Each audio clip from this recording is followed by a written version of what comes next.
tiene también proteínas de citoesqueleto, como actina, ¿no? Y también tiene sustancias que tienen que ver con la glicólisis. Es importante también para que puedan generar la energía, ¿no? El ATP que se requiere. Y otras proteínas que están relacionadas a la función plaquetaria, con el factor 13, precursor de fibrinógenos. Bueno. En esta fotografía se ven los gránulos densos, obviamente son más oscuros, ¿no? Y también se ven gránulos alfa, que son más claros, y gránulos de colágeno, que son los más blancos. Hay deficiencia de estos gránulos, solamente genética. Tenemos una deficiencia de los gránulos alfa, que llamaremos síndrome del pool de gránulos alfa, o llamada también plaqueta gris, donde predominan los gránulos densos, obviamente. Tenemos ahí dos síndromes, síndrome de Quebec, síndrome de Paris-Trousseau, y la deficiencia de gránulos densos, que es el síndrome de pool de gránulos densos, ¿no?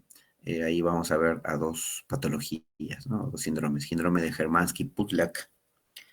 Bueno, que esto tiene que ver con, no solamente con deficiencias plaquetarias, sino que estén asociados a otros problemas, como por ejemplo albinismo, ¿no? O el síndrome de Chediak y Gachi. Tenemos una plaqueta en donde predominan los gránulos densos, ¿no? Gránulos densos principalmente. Hay pocos gránulos alfa. Y acá al revés, ¿no? Predominan los gránulos alfa y casi no hay gránulos densos.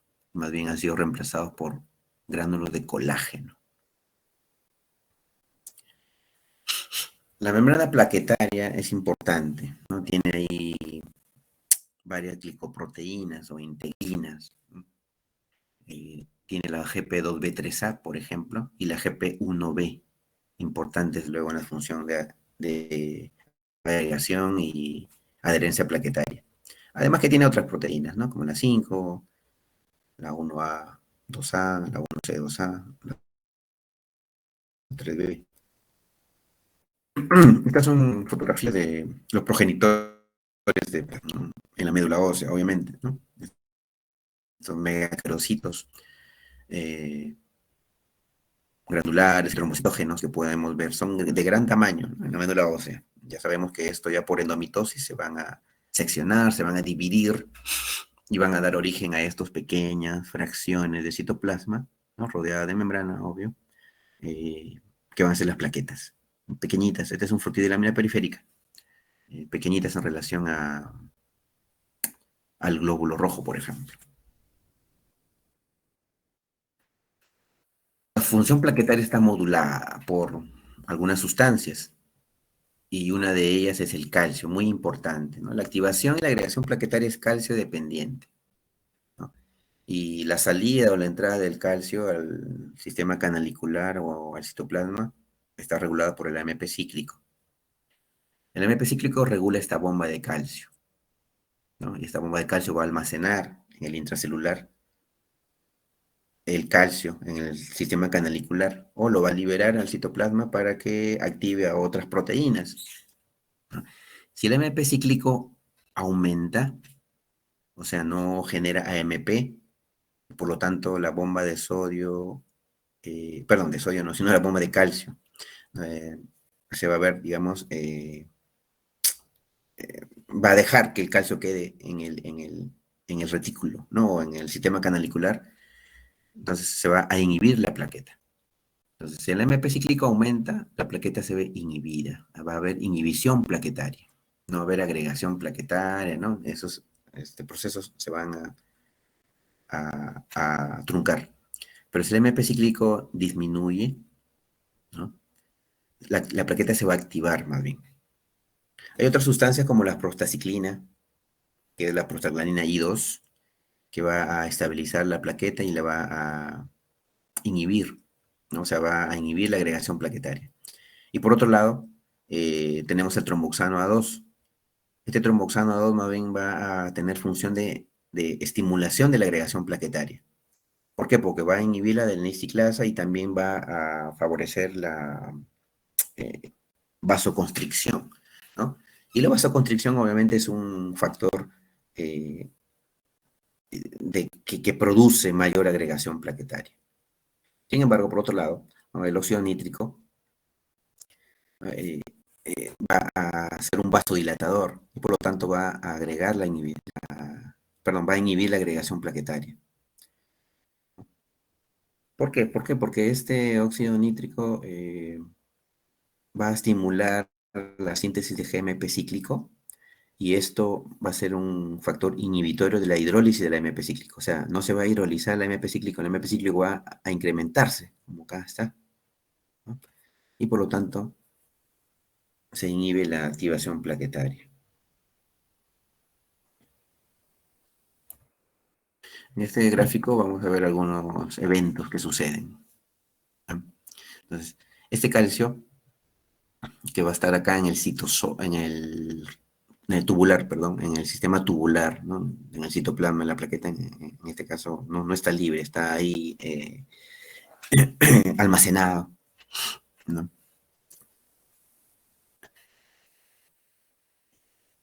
Si ustedes recuerdan en biología, se han visto estos procesos de segundos mensajeros, ¿no? Donde interviene la proteína G, ¿no?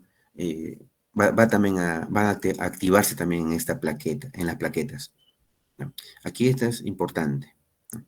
Si el MP cíclico, si el MP cíclico se trunca y no pasa a MP, estos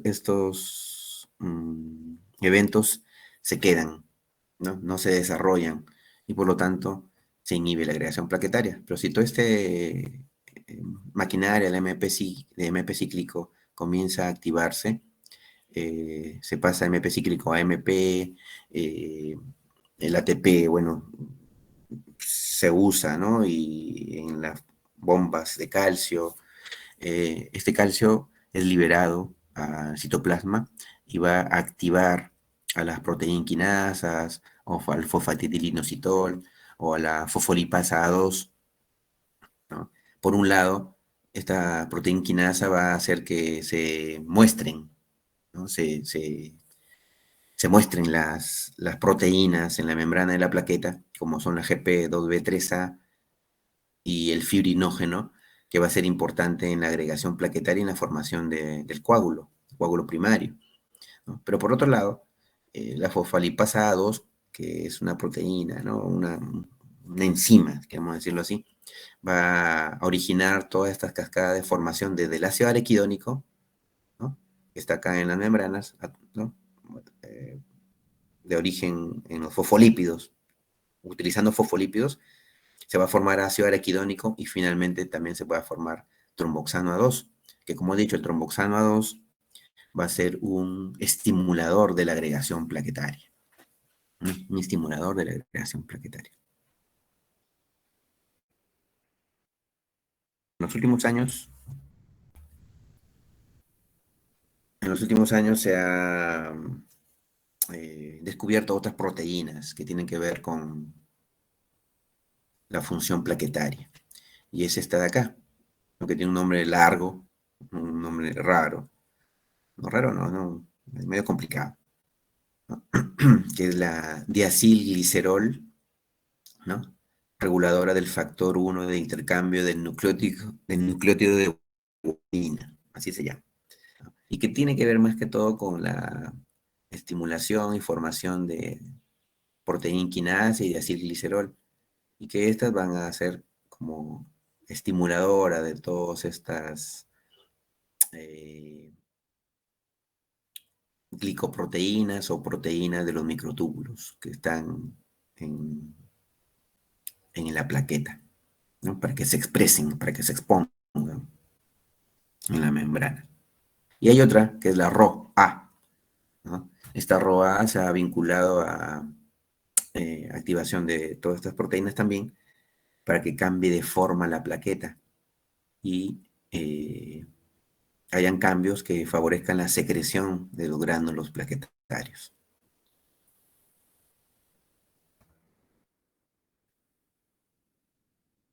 Están siguiendo, ¿no? Se han dormido.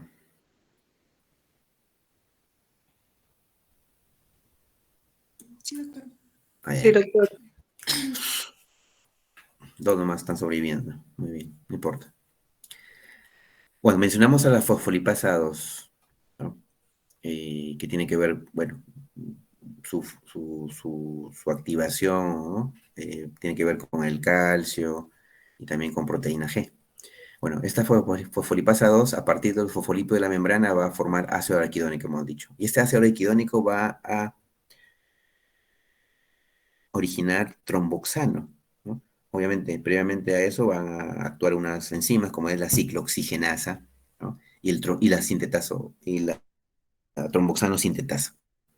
El tromboxano 2 hemos dicho que es un activador, ¿no? De la agregación plaquetaria, un estimulador de la agregación plaquetaria.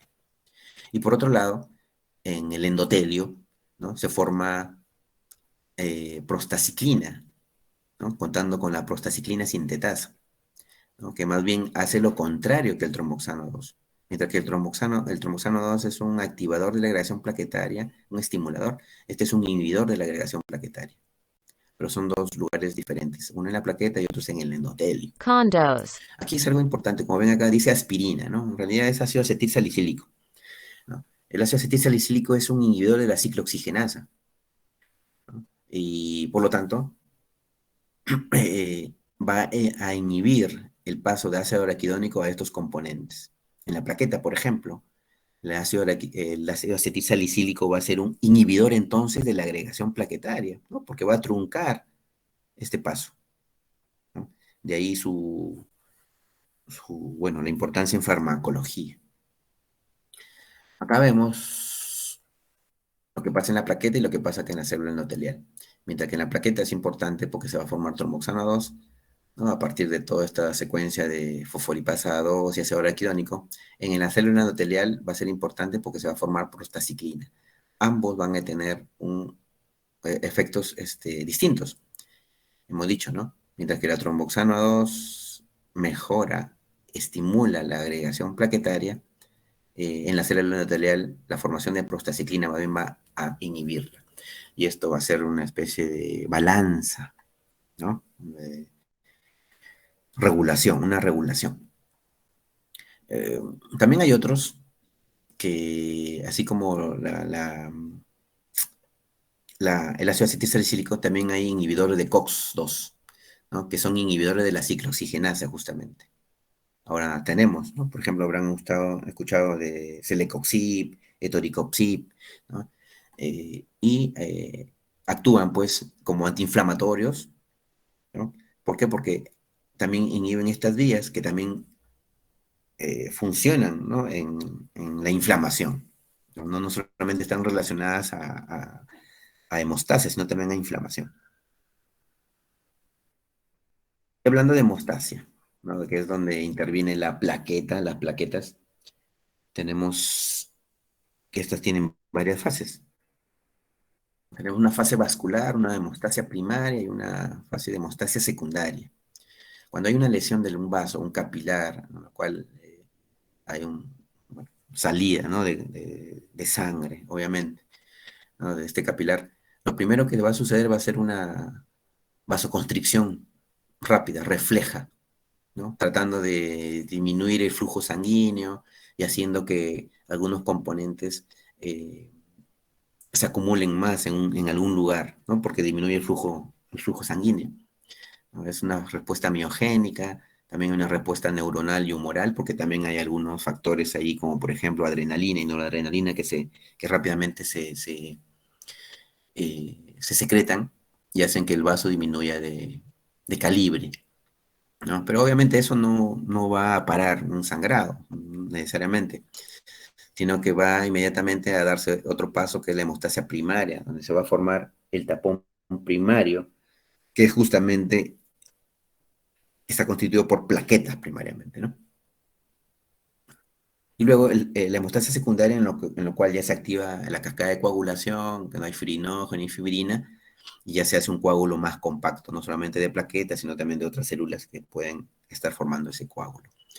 Estas fases no son excluyentes, por si acaso, ¿no? O sea, se dan en forma simultánea también los eventos, ¿no? No es que termine la fase vascular, comienza la hemostasia primaria y luego la secundaria, no, ¿no? Ni bien se da una lesión de un vaso, estas fases se activan simultáneamente, ¿no?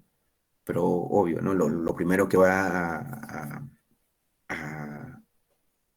la primero que va a responder va a ser pues el vaso, ¿no? Con esa respuesta miogénica rápida de vasoconstricción. Acá tenemos la fase de la hemostasia, bueno, una, una fase vascular, luego viene una fase plaquetaria o hemostasia primaria, y luego viene la fase de coagulación, que es la hemostasia secundaria. Y luego que ha, bueno, cedido el sangrado, ya viene el sistema fibrinolítico natural para desechar ese coágulo, obviamente. ¿Mm? Perdón un ratito.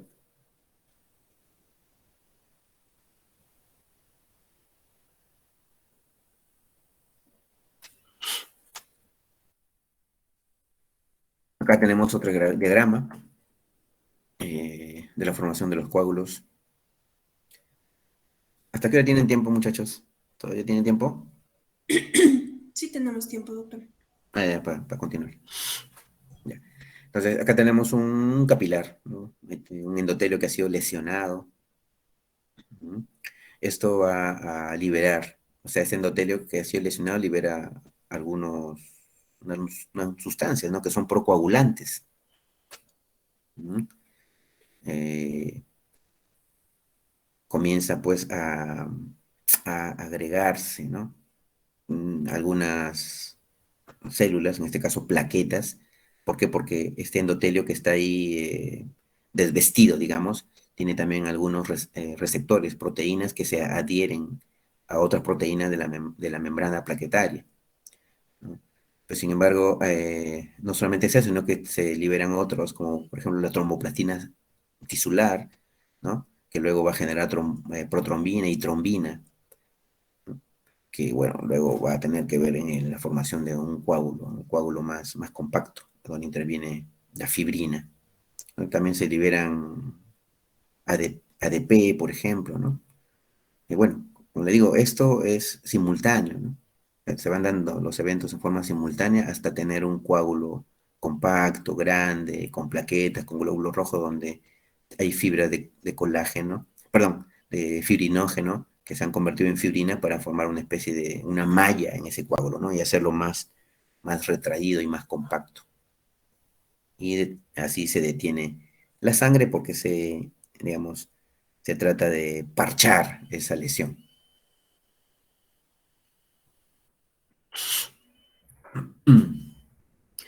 Esta primera fase, como le vuelvo a repetir, es vascular, se produce una vasoconstricción, un mecanismo miogénico, ¿no? Aquí de los capilares o de las venas o de las arterias, y también mecanismos reflejos donde intervienen algunas sustancias como la noradrenalina, adrenalina, el mismo tromboxano A2, ¿no? Que tiene una función pues, de vasoconstricción también, ¿no? Acá mm, vemos, ¿no? Esta lesión en el vaso, en el capilar, ¿no? Hace que se liberen sustancias ahí, vasoconstrictoras principalmente, y hacen un mecanismo reflejo de disminución de la luz del capilar, ¿no? Esto obviamente hace que disminuya el flujo, ¿no? Se haga más lento y propicia obviamente acá la concentración de sustancias que han sido liberadas. Bueno, luego viene la segunda fase, ¿no? Que es la fase plaquetaria o la hemostasia primaria. ¿Gracias a qué? ¿A qué? A que en esta parte de la lesión del vaso se exponen, se ponen ahí, se exponen, ¿no? Se muestran eh, y proteínas, ¿no? Como el colágeno o también el factor de von Willebrand, ¿no? O la glicoproteína 1B9 que está por ahí, ¿no? Que ha sido liberada también, ¿no? Entonces, la plaqueta se va a unir a estas fibras de colágeno o al factor de von Willebrand a través de sus glicoproteínas, ¿no? A través de sus glicoproteínas. Eso es lo primero que sucede, es una adherencia plaquetaria, ¿no? Y luego, cuando se han adherido ya las plaquetas a esta lesión del vaso, ¿no? Mediados por factor de von Willebrand, ¿no? Viene la activación de la plaqueta. O sea, comienza a cambiar de forma, ¿no? Así como en los leucocitos, ¿no? Aumentan su superficie para que se puedan agregar, para que aumente la superficie de agregación, para que se agreguen más plaquetas, ¿no? Y se comienzan a liberar sus gránulos que contienen, por ejemplo, tromboxano A2, ADP, ¿no? Y favorece el reclutamiento de más plaquetas para luego formar un tapón plaquetario.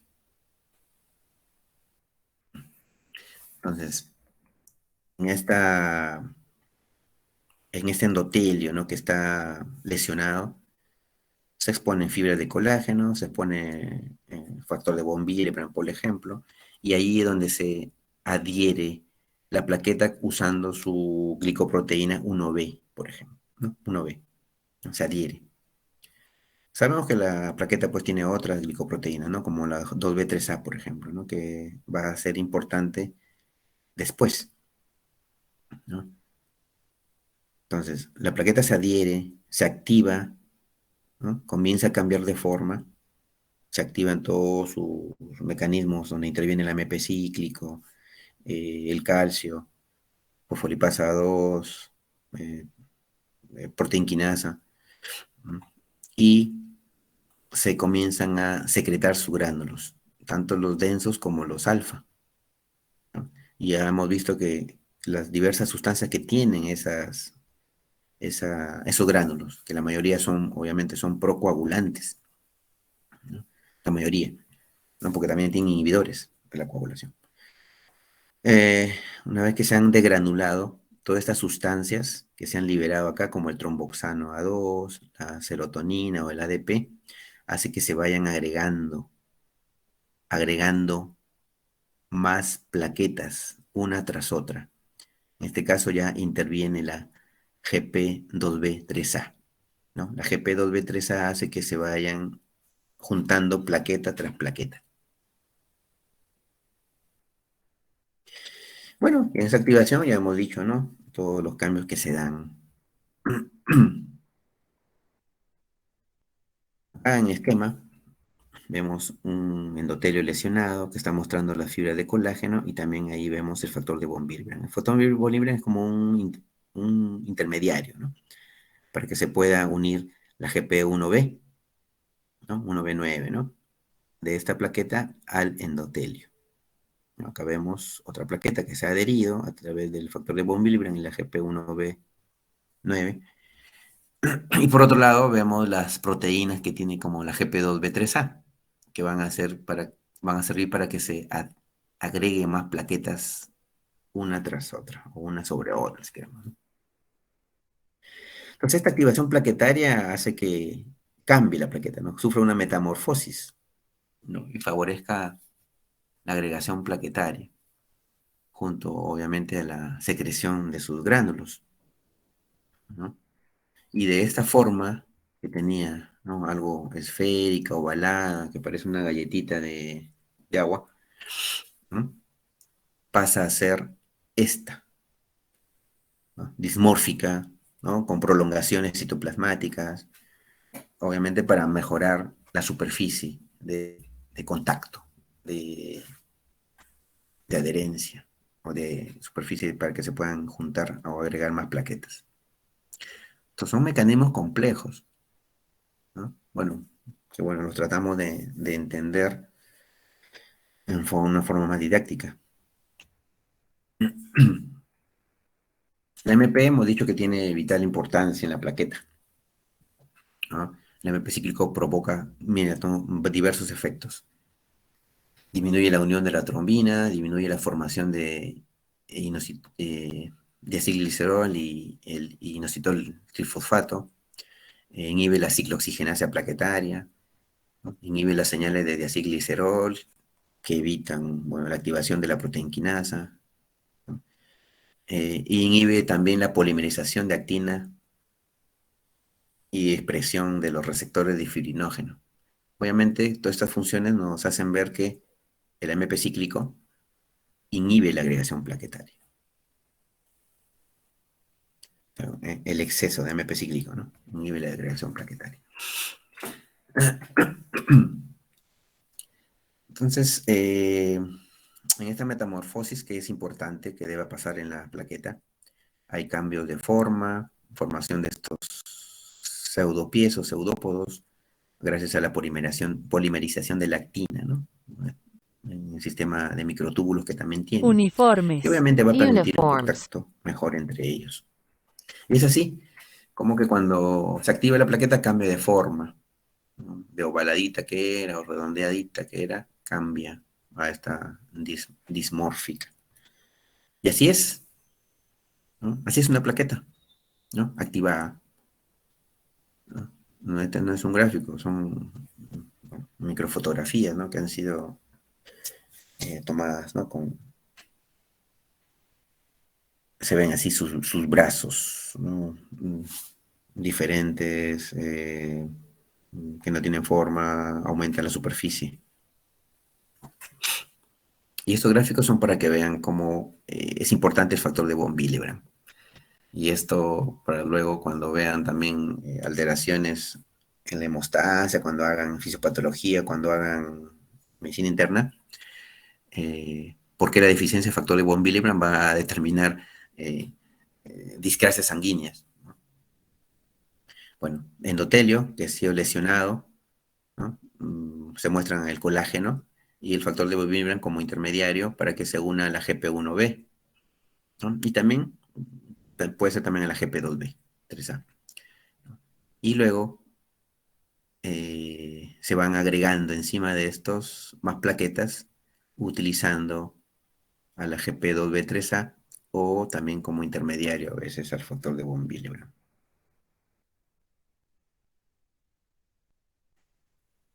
Y es así como plaquetas individuales, gracias a la exposición, ¿no? De sus proteínas de membrana y a otros intermediarios en el endotelio, se van juntando, se activan y forman un tapón plaquetario así, que es un tapón un poco débil, ¿no? Porque el tapón secundario, perdón, este es un tapón primario, ¿no? El tapón secundario es ya más compacto, más denso, con, con trombina, ¿no? Y fibrina.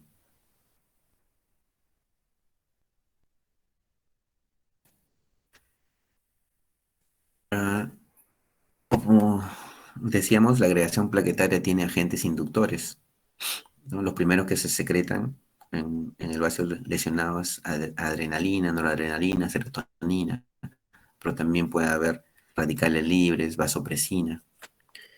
Eh, y este es en gráfico cómo sucede la agregación plaquetaria, ¿no? Se van juntando plaquetas con plaqueta a través de estas uniones de proteínas, como la GP2B3A.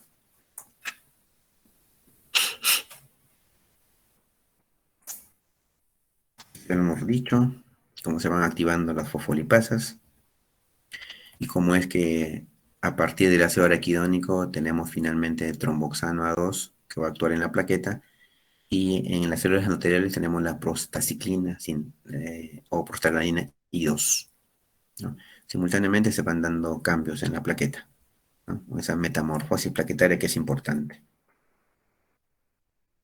Así como todos estos eventos hacen que la plaqueta se torne procoagulante y haga propicia que es la formación de fibrina en la superficie plaquetaria.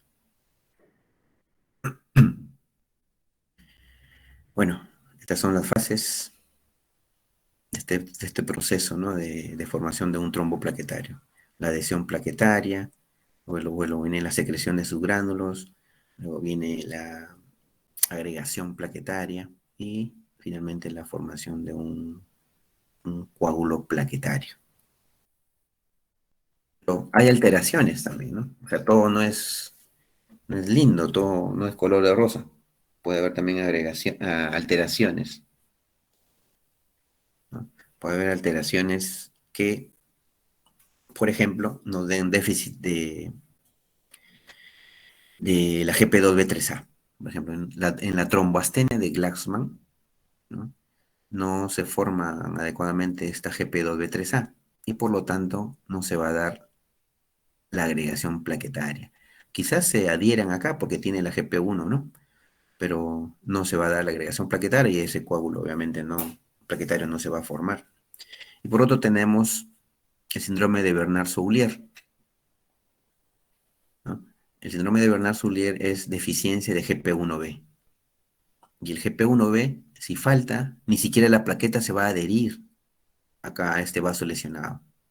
No se va a adherir. Y por lo tanto, esto sí va a ser grave. Y peor, ¿no? Si tenemos un déficit de enfermedad, perdón, déficit de factor de von Willebrand, ¿no? Eh, estas fibras de colágeno que están expuestas no van a poder tener contacto con plaquetas siquiera, ¿no? Porque este es el mediador entre las fibras de colágeno y la plaqueta con el GP1B. Pues ahí obviamente la discrasia sanguínea va a ser más severa. Van a ver, en este caso, la enfermedad de von Willebrand.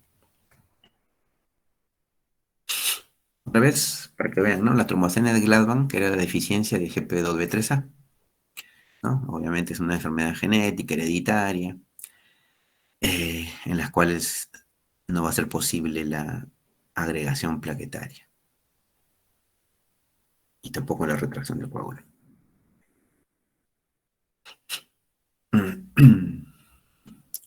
Bueno, esto es para ver cómo podemos hacer diagnóstico de disfuncionalidad, ¿no? O alteración plaquetaria, o alteración en la parte de la hemostasia. Podemos hacer recuentos plaquetarios, también recuentos o evaluación de la morfología plaquetaria, ¿no? Evaluación de la retracción del coágulo, o también si podemos medir, ¿no? Los tiempos de sangría, de coagulación, o también lo que se hace en algunos laboratorios, ¿no? Ya más complejos, que evalúan la hemostasia o alteración de la hemostasia, si sucede la agregación plaquetaria, ¿no? Con sustancias como la ristocetina, por ejemplo.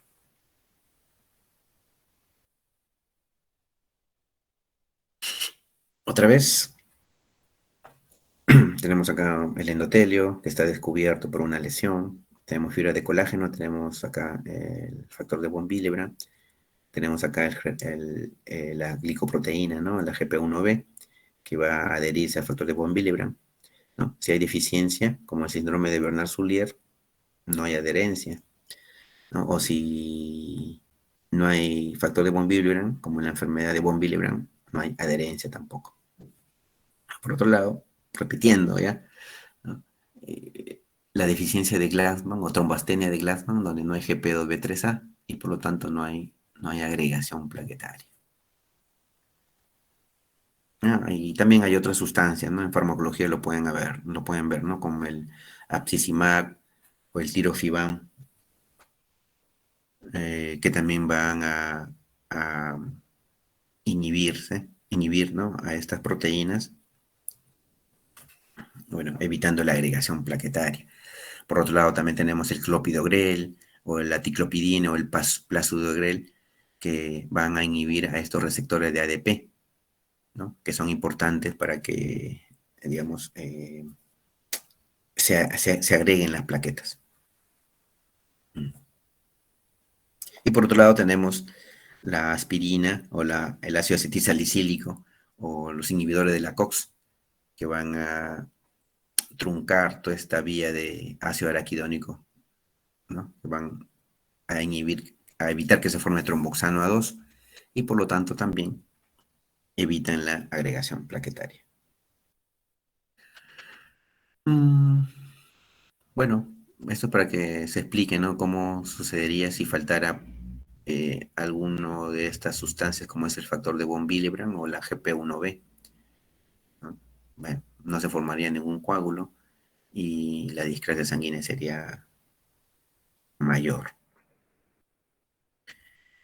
Acá tenemos, bueno, una plaqueta en la cual nos está mostrando su glicoproteína 2B3A, ¿no? ¿Y por qué es importante que muestre esto? Porque cuando hay, por ejemplo, plaquetopenias eh, inmunes, ¿no? O de origen inmunológico, esos anticuerpos que se forman, o autoanticuerpos, justamente van a ir contra la glicoproteína 2B3A, principalmente, ¿no? Y por lo tanto va a haber bueno, va a haber también una disminución del número porque estas plaquetas que están marcadas con estos anticuerpos van a ser destruidas y por otro lado también esos anticuerpos van a evitar que se agreguen las plaquetas. En el PTI, por ejemplo, ¿no? Que se llamaba antes PTI, ¿no? Que es ahora una plaquetopenia inmune.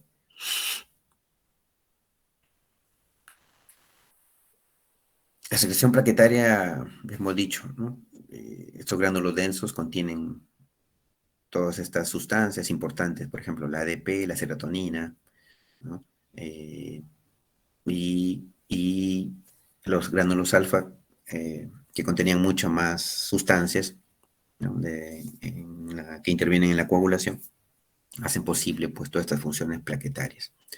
Los lisosomas también tienen, ¿no? Algunas sustancias, eh, pero requieren estímulos mucho más fuertes, ¿no? Como por ejemplo eh, de trombina, con colágeno, ¿no? La mayoría de gránulos son alfa, ¿no? Y más o menos un 15 o 20% son los gránulos densos y los lisosomas.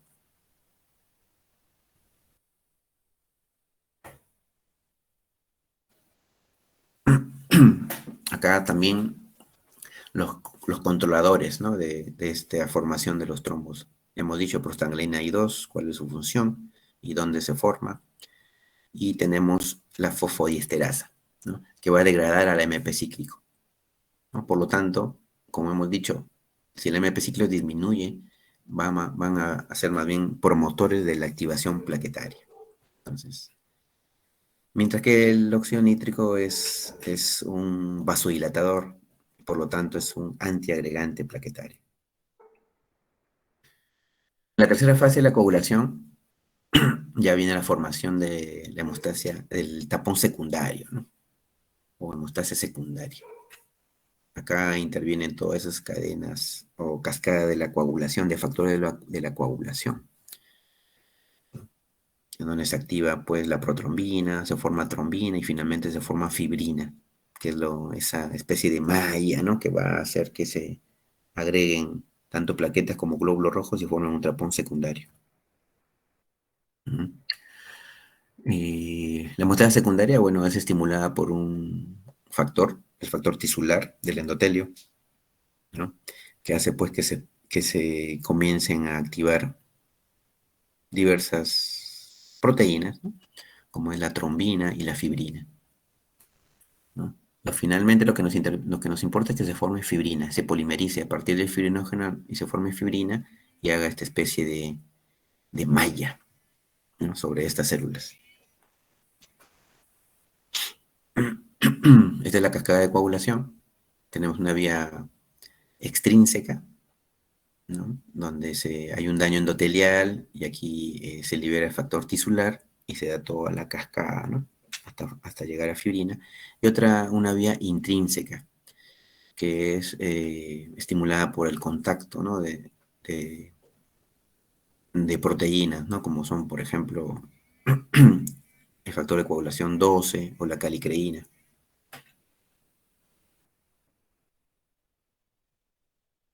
Y, bueno, una activación sucesiva de estos factores a dar como finalmente un coágulo estable de fibrina.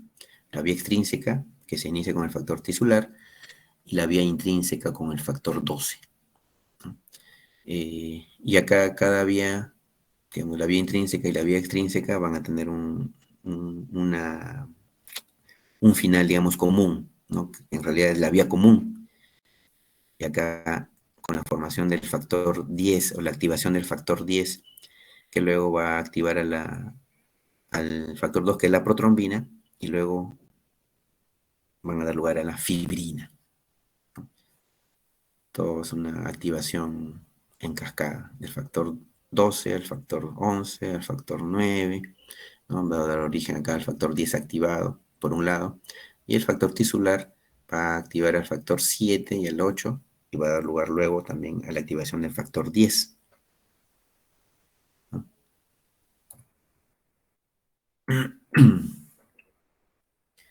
¿No? No se ve muy bien esto, pero lo que nos quiere acá mostrar es que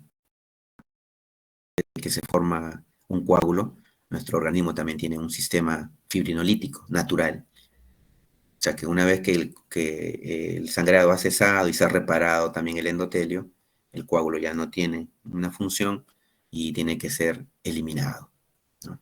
Y para eso se liberan también sustancias ahí también, ¿no? Como la trombomodulina y también el factor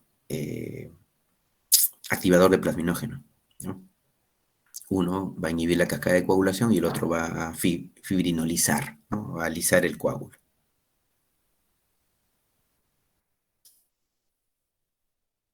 Y aparte tenemos eh, factores, ¿no? Que regulan esta cascada de coagulación, como la antitrombina 3, ¿no? Que va a inhibir la activación a diversos momentos, ¿no? Principalmente en esta vía extrínseca y en esta vía común. Y tenemos el inhibidor del factor tisular, ¿no? Que van a ser mecanismos reguladores. Aparte también tenemos a la proteína S, la proteína C, van a actuar también de reguladores de esta cascada de coagulación. Eh, bueno, eso ya no vamos a repetir. El flujo sanguíneo también hemos dicho, ¿no? Que actúa como un regulador porque a más flujo sanguíneo se dispersan o diluyen los factores activados y hacen que la agregación o el coágulo no se forme adecuadamente. Mm, Vamos a dar una especie de resumen de estos fenómenos plaquetarios. Entonces, las plaquetas se adhieren en los sitios lesionados, ¿no? Y se activan. Una vez activados, secretan productos que contienen subgránulos, principalmente en este caso tromboxano A2 y ADP, que le damos bastante importancia, ¿no? Pero también estas plaquetas tienen complejos de fosfolípidos que van a ser importantes para la vía del ácido araquidónico. Las células endoteliales lesionadas exponen el factor tisular y tiene que unirse con la GP1B, ¿no? Y ahí se inicia la agregación, perdón, la adherencia plaquetaria. Y luego con la activación de la plaqueta, el tromboxano A2, el ADP y todas las sustancias alrededor, se comienzan a agregar las plaquetas con la GP, utilizando la GP2B3A. Esto le traigo acá para que vean.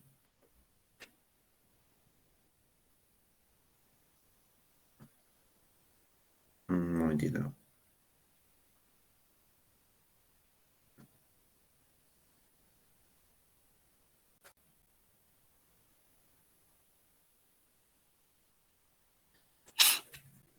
¿Me siguen? Sí, doctor. Ya. Si nosotros ponemos sangre en un tubo, lo dejamos decantar, vimos, bueno, en la primera clase de que las células formes se van hacia la parte inferior y el plasma queda arriba, ¿no? Si nosotros centrifugamos esto, ¿no? Vamos a poder diferenciar mejor estas partes, ¿no? En la sangre. Vamos a ver los hematíes en la parte inferior, que, bueno, va a corresponder al hematocrito, si queremos decirlo así. Una partecita ahí en intermedia que son parte de los leucocitos, ¿no? Y en el, en el, en el plasma restante, ¿no? Vamos a ver allí que van a haber plaquetas, ¿no? Y justamente cada de estas porciones va a tener una concentración mayor de plaquetas. La de arriba, menos plaquetas o pobre en plaquetas, y lo de abajo va a ser rico en plaquetas. Entonces, esta porción que es inferior y que está ya casi en contacto con las células formes, o sea, leucocitos ¿no? y glóbulos, es el plasma rico en plaquetas, ¿no? Que muchos habrán escuchado, ¿no? El plasma rico en plaquetas. ¿No? Así es, eso es lo que utilizan, esa porción de ese sobrenadante. Para ir terminando ya, bueno, las alteraciones del número de plaquetas, en este caso reducción del número de plaquetas, es la trombocitopenia. Y hablamos de trombocitopenia cuando están menos de 100.000 por milímetro cúbico. No es mililitro, es milímetro cúbico. Mayormente son defectos en la médula ósea, o porque se pueden eliminar las plaquetas en el vaso porque están alteradas, porque están de repente marcadas con anticuerpos, ¿no? O obviamente por que la vida de la plaqueta ya está disminuida y deben eliminarse por mecanismos no inmunes o por mecanismos inmunes. Hay una trombocitopenia central, que es obviamente un problema medular, ya sea por aplasia, por infiltración, por efectos de algunos virus en la médula ósea, como el VIH, o también por fármacos y por radioterapia. Y hay también trombocitopenia periférica, en donde ha habido un secuestro plaquetario, por ejemplo, en el vaso, ¿no? Porque hay una destrucción periférica por anticuerpos o por autoanticuerpos, o porque de repente se destruyen en forma mecánica, así como se destruyen los glóbulos rojos en pequeña cantidad, también se destruyen también plaquetas cuando hay prótesis valvulares, por ejemplo, ¿no? O porque hay un consumo excesivo plaquetario en, en un CID o una púrpura trombótica trombocitopénica. Pero también va a haber alteraciones de la función plaquetaria. Una cosa es el número y otra cosa es la función plaquetaria. Ahí vienen las trombocitopatías, ¿no? Que pueden ser por trastornos genéticos o por trastornos adquiridos, ¿no? Entonces, por trastornos genéticos, por ejemplo, tenemos a una enfermedad de von Willebrand, ¿no? O por un defecto adquirido, puede ser de repente porque se está usando ácido acetilsalicílico o inhibidores de la ciclooxigenasa, ¿no? La uremia también hace que disminuya la funcionalidad de la plaqueta. Acá tenemos las trombocitopatías, ¿no? En las cuales el número no está alterado, sino la funcionalidad, ¿no? La calidad de la plaqueta. Por alteraciones de la membrana, ¿no? O porque faltan algunas glicoproteínas, como hemos dicho, ¿no? El Glassman o Bernard Soulier, o porque hay algún contenido intracelular deficiente, como por ejemplo síntesis de tromboxano A2 alterado, o porque hay una disfunción asociada a otra enfermedad, como por ejemplo una insuficiencia renal, porque la uremia altera esta funcionalidad, o porque hay una insuficiencia hepática porque no se forman adecuadamente algunas proteínas, ¿no? Que son necesarias para la formación plaquetaria. Bueno, ha sido un poquito larguita aquí la clase, pero ya hemos ahí acabado con esto de la plaqueta. ¿Alguna pregunta? Ninguna, doctor. Ya. Entonces, vamos a terminar allí. Y nos faltaría la cuarta clase, que sería sobre linfocitos. Doctor, ¿la clase podría ser mañana temprano o en la noche en todo caso? Es que esta clase es larguita también. De repente vamos a tener que poner en dos partes. Si es mañana, la haremos en dos partes. Si es mañana temprano, digamos, la haremos en dos partes. Ujú, Mañana es viernes, ¿no? ujú. Ya está bien. Ya, Ya. quedamos. Doctor, Mañana temprano, disculpe, rápido. ¿podría pasarnos las diapositivas de las clases que ya hizo? ¿No dice que lo están grabando? Sí, pero para poder imprimirlo, doctor. Y también para poder hacer anotaciones, las diapos. Por favor. Mm, a ver, un ratito. ¿Cuántos hay acá presentes? Mira. Si Eh, ni siquiera solo, vienen a las clases. ¿Cuántos todo son ustedes? presente, todo. Son Ay, 33 alumnos inscritos. ¿son 33 nada más? Ah, pensé que eran 50. No, son 33.